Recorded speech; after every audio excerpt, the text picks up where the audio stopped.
l'origine, Systématique s'est intéressé bien évidemment aux compétences dans son domaine du numérique, et on a très rapidement perçu que d'un côté, les entreprises étaient à la recherche de compétences qui accompagnent leur évolution dans le numérique, et que d'autre part, il y a un certain nombre de demandeurs d'emploi qui sont attirés par le numérique, mais que le dialogue et donc l'adaptation entre les besoins et la recherche ne fonctionnait pas très bien.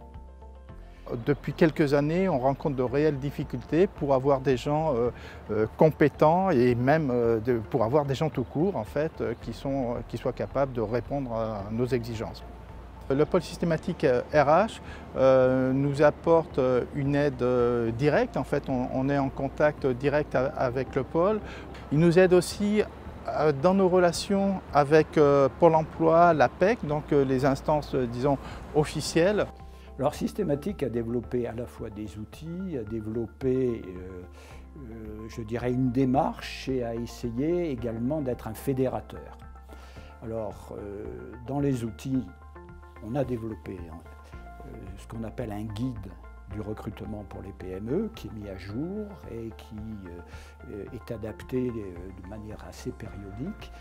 Deuxièmement, on a mis en place également des solutions qui sont plus pointues, telles que Passe Compétences, et qui étaient destinées à ajuster des compétences disponibles dans un grand groupe par rapport aux besoins que pouvait avoir une PME.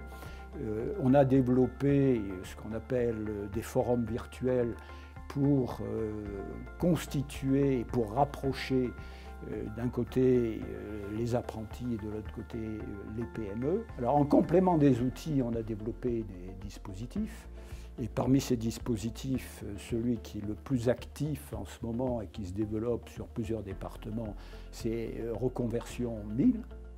Reconversion 1000 part d'une idée toute simple, qui est que d'un côté, les recruteurs dans les domaines du numérique ont d'énormes difficultés à recruter, et d'autre part, il y a des demandeurs d'emploi qui ont fait des études, qui ont des compétences déjà acquises et qui ne trouvent pas de débouchés dans leur filière d'origine.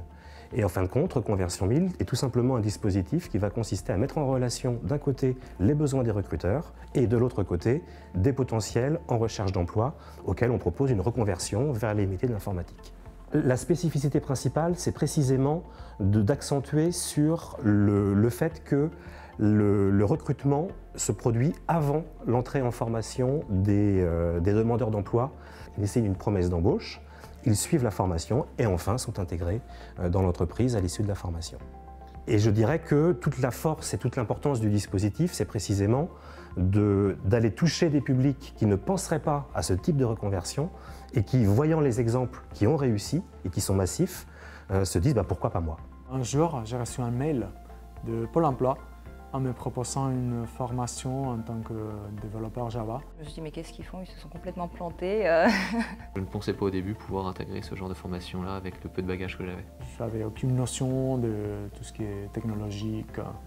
Je suis vraiment 100% littéraire.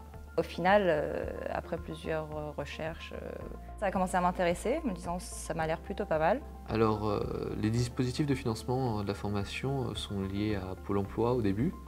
Donc on a une POI qui nous permet de nous financer les premiers mois de la formation. Ensuite, c'est l'entreprise qui finance la fin de la formation. Et ensuite, on est embauché derrière. À quelqu'un qui serait novice, je lui dirais n'aie pas peur, tu seras formé, tu seras aidé. Et puis, c'est pas si compliqué que ça en fait. C'est un petit peu comme apprendre à conduire. La première leçon est un petit peu difficile, on se demande si on va y arriver. Et puis, en fin de compte, la plupart des gens y arrivent très bien, donc faites-vous confiance. On prend des candidats qui ont une personnalité et qui ont une efficacité ou qui ont un savoir-faire, un savoir-être qui nous intéresse. Donc, que ce soit en reconversion ou non, ce n'est pas discriminant pour nous.